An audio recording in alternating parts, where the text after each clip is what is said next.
Hello friends, welcome to my YouTube channel the way of education.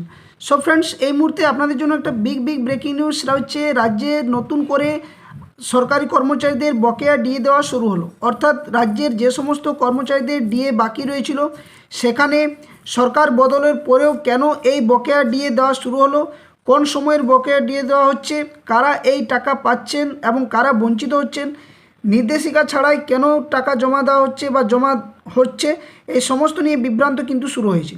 তো দেখুন, গতকাল থেকে কিন্তু কিছু কর্মচারীদের, রাজ্যের যারা রয়েছেন সরকারি কর্মচারী, তাদের কিন্তু বকেয়া ডিএ দেওয়া হচ্ছে এবং কাদের দেওয়া হচ্ছে, কী দেওয়া হচ্ছে, এই নিয়ে ডিটেলস আপনার সামনে ভিডিওর মধ্যে দিয়ে তুলে ধরার চেষ্টা করব। তো এটা কিন্তু একদম সত্যি খবর। হয়তো যারা পেয়েছেন অবশ্যই কমেন্ট বক্সে কমেন্ট করে জানাবেন, কারণ এই ডিএ দেওয়া হচ্ছে কী কারণে সেটা নিয়ে এই মুহূর্তে তোলপাড়। তো আপনারা সকলে জানেন যে আগামী সোমবার মুখ্যমন্ত্রীর সঙ্গে একটা মেগা বৈঠক হওয়ার কথা, কিন্তু সেই মুহূর্তে কেন এই ডিএ দেওয়া হচ্ছে সরকার বদলের পর, যেটা এর আগে রাজ্য সরকার তরফ থেকে কিছু কর্মচারীদের বকেয়া ডিএ দেওয়া হয়েছিল 2019 সাল পর্যন্ত। সেখানে এই বকেয়া ডিএ দেওয়া কাদের জন্য দেওয়া হচ্ছে, কত সাল থেকে দেওয়া হচ্ছে, সেটাই কিন্তু এখন প্রশ্ন রয়েছে। তো চলুন ভিডিওর মধ্যে দিয়ে ডিটেলস আলোচনা করব কাদের এই বকেয়া ডিএ দেওয়া হচ্ছে এবং কি বিষয় উঠে আসছে এই ভিডিওর মধ্যে দিয়ে তুলে ধরার চেষ্টা করব। তো সকলে ভিডিওটা শেষ পর্যন্ত দেখবেন। আর যারা চ্যানেলে নতুন ভিউয়ার্স রয়েছেন, অবশ্যই বলবো চ্যানেলটি সাবস্ক্রাইব করে পাশে থাকা বেল নোটিফিকেশন করবেন। তো চলুন দেখা যাক। তো দেখুন, এই মুহূর্তে যেটা গুরুত্বপূর্ণ আপডেট, সেটা হচ্ছে নতুন করে রাজ্যের সরকারি কর্মীদের বকেয়া ডিএ দেওয়া শুরু হলো। কি বলা হচ্ছে না, দীর্ঘ আইনি লড়াই এবং প্রতীক্ষার পর অবশেষে পশ্চিমবঙ্গের অবসরপ্রাপ্ত রাজ্য সরকারি কর্মীদের জন্য এলো বিরাট সুখবর। রাজ্য সরকারের তরফ থেকে অবসরপ্রাপ্ত সরকারি কর্মচারীদের একাংশের ব্যাংক অ্যাকাউন্টে বকেয়া ডিএ বা ডেয়ারনেস অ্যালাউন্স বা মহার্ঘ ভাতার টাকা জমা দেওয়ার প্রক্রিয়া শুরু হয়েছে।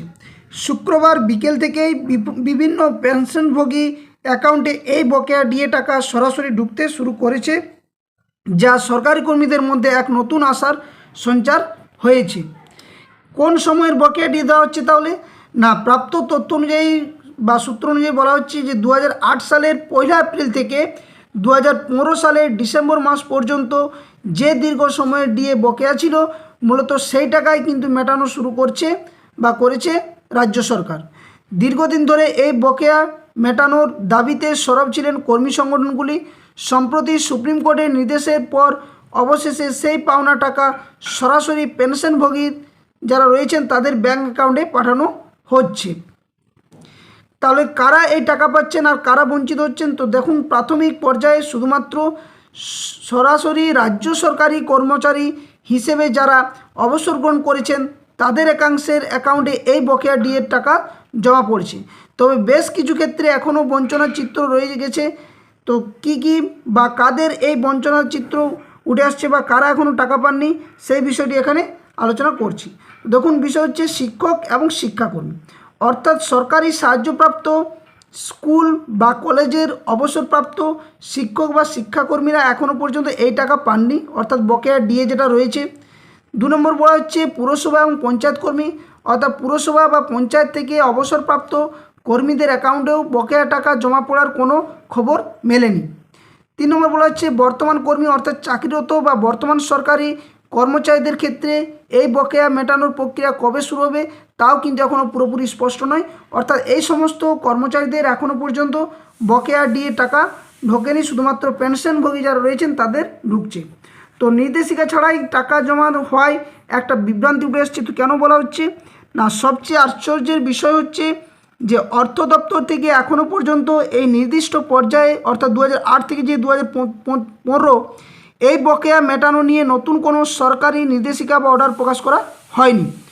পূর্ববর্তী মার্চ মাসের নির্দেশিকায় যেমন 996 অ্যাপ বা 997 যে নোটিশ, সেখানে 2016 থেকে 2019 সালের বকেয়া মেটানোর কথা হলেও 2008 সাল থেকে 2015 সালের বকেয়া মেটানোর পদ্ধতি পরে জানানো হবে বলে উল্লেখ করা ছিল।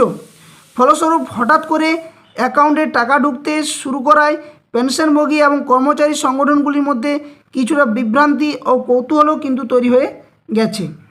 তো আগামী সোমবার দেখুন, মুখ্যমন্ত্রীর সাথে রাজ্যের যে সরকারি কর্মচারী যে সংগঠনগুলো রয়েছে তাদের মধ্যে একটা বৈঠক হওয়ার কথা। কারণ আপনারা সকলে জানেন যে গত 2 দিন আগে কিন্তু যে রাজ্যের যে ডিএ সংক্রান্ত যে মামলা সেটা সুপ্রিম কোর্টে ওঠার কথা ছিল, কিন্তু সেখানে সংগঠনগুলির তরফ থেকে অ্যাডভোকেট তিনি সরাসরি জানান যে এই যে ডিএ মামলার শুনানি সেটা কিন্তু পিছিয়ে দেওয়ার এবং 4 সপ্তাহ পর কিন্তু এই মামলার শুনানির জন্য আবেদন জানানো হয়েছিল। সেই ভিত্তিতেই কিন্তু মামলার শুনানি হয়নি এবং যেখানে মুখ্যমন্ত্রী স্বয়ং একটা প্রশাসনিক বৈঠক ডেকেছেন আগামী সোমবার অর্থাৎ 1 জুন, যেখানে রাজ্যের কর্মচারীদের বকেয়া ডিএ সংক্রান্ত, নতুন পে কমিশন সংক্রান্ত ইত্যাদি বিষয় নিয়ে আলোচনা হতে চলেছে। তো এখানে বলা হচ্ছে যে বকেয়া ডিএ এবং অন্যান্য প্রাসঙ্গিক দাবি দাওয়া নিয়ে আগামী সোমবার অর্থাৎ 1 জুন বিকেল 5টায় নবান্নে এক অত্যন্ত গুরুত্বপূর্ণ বৈঠক অনুষ্ঠিত হতে চলেছে। বিভিন্ন কর্মচারী সংগঠনের প্রতিনিধিদের সঙ্গে এই বৈঠকে উপস্থিত থাকবেন মুখ্যমন্ত্রী শুভেন্দু অধিকারী। মনে করা হচ্ছে এই বৈঠকের পরেই বকেয়া ডিএ মেটানোর সম্পূর্ণ রূপরেখা এবং বাকি কর্মীদের পাওয়া যে পাওনা রয়েছে সেগুলো নিয়ে সরকারিভাবে বড় কোনো ঘোষণা হতে পারে। তো রাজ্য সরকারি কর্মীদের কাছে বকেয়া ডিএ শুধু একটি আর্থিক পাওনা নয়, বরং এটি তাদের দীর্ঘদিনের সম্মানজনক অধিকারের লড়াই। তো আগামী দিনের সরকারি পদক্ষেপ এ বিষয়ে কতটা স্বচ্ছতা আনে সেটাই কিন্তু এখন দেখার বিষয়। তো দেখুন, এখন পর্যন্ত যে তথ্যটা আপনার সামনে দিলাম সেখানে বুঝতেই পারছেন যে যারা পেনশনভোগী রয়েছেন তাদের কিন্তু টাকা 2008 সাল থেকে 2015 সালের যে টাকা সেই বকেয়া ডিএ কিন্তু ঢুকছে এবং অনেকেরই ঢুকে গেছে। তো যাদের অ্যাকাউন্টে টাকা ঢুকেছে অবশ্যই আপনারা কমেন্ট বক্সে কমেন্ট করে জানাবেন। কিন্তু এখন মূল বিষয় হচ্ছে রাজ্যের সরকারি যে সমস্ত কর্মচারী যারা রয়েছেন, শিক্ষক শিক্ষিকারা বা পঞ্চায়েত পুরসভা যারা কাজ কর্মরত বা বর্তমানে যারা সরকারি চাকরিতে কর্মরত রয়েছেন, তাদের কিন্তু এই বকেয়া ডিএ টাকা কিন্তু অ্যাকাউন্টে ঢোকেনি। তো এটা নিয়ে একটা চরম একটা উত্তেজনা এবং একটা বিভ্রান্তি তৈরি হয়েছে এবং কেন এভাবে বঞ্চনা করা হচ্ছে বা বঞ্চিত করা হচ্ছে সেটাও কিন্তু একটা প্রশ্নচিহ্ন থাকছে।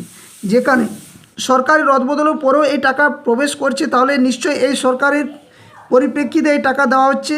তবে কি পরবর্তী ক্ষেত্রে যে আগামী সোমবার বৈঠক হচ্ছে সেখানে কি যে কর্মচারীরা বকেয়া ডিএ থেকে বঞ্চিত হয়েছেন তাদের কি টাকা পাওয়া যাবে, এটা নিয়েও কিন্তু একটা প্রশ্নচিহ্ন।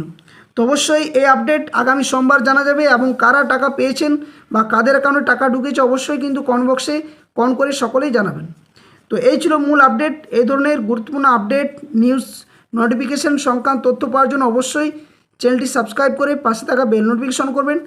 আর ভিডিও ডেসক্রিপশন বক্সে দেওয়া অফিসিয়াল টেলিগ্রাম চ্যানেল লিঙ্ক এবং অফিসিয়াল ফেসবুক পেজের লিঙ্ক দেওয়া রয়েছে, সেখানে সকলেই যুক্ত হয়ে যাবেন। ওখান থেকে যে কোনো ধরনের আপডেট, নিউজ, কেস আপডেট সংক্রান্ত বা নোটিফিকেশন সংক্রান্ত তথ্য যথাসময়ে আপনার সামনে শেয়ার করা হয়ে থাকে। তো অবশ্যই ভিডিও ডেসক্রিপশন বক্স একটু চেক করে নেবেন। আর ভিডিওটি বাকিদের সাথে লাইক ও শেয়ার অবশ্যই করবেন, যাতে করে সকলেই ভিডিওটা দেখতে পায় এবং কাদের টাকা ঢুকেছে অবশ্যই সেটাও কমেন্ট বক্সে জানাবেন। তো ভিডিওটা বেশি আর লেন্দি করছি না, সকলে সুস্থ থাকুন, ভালো থাকুন, ধন্যবাদ, জয় হিন্দ।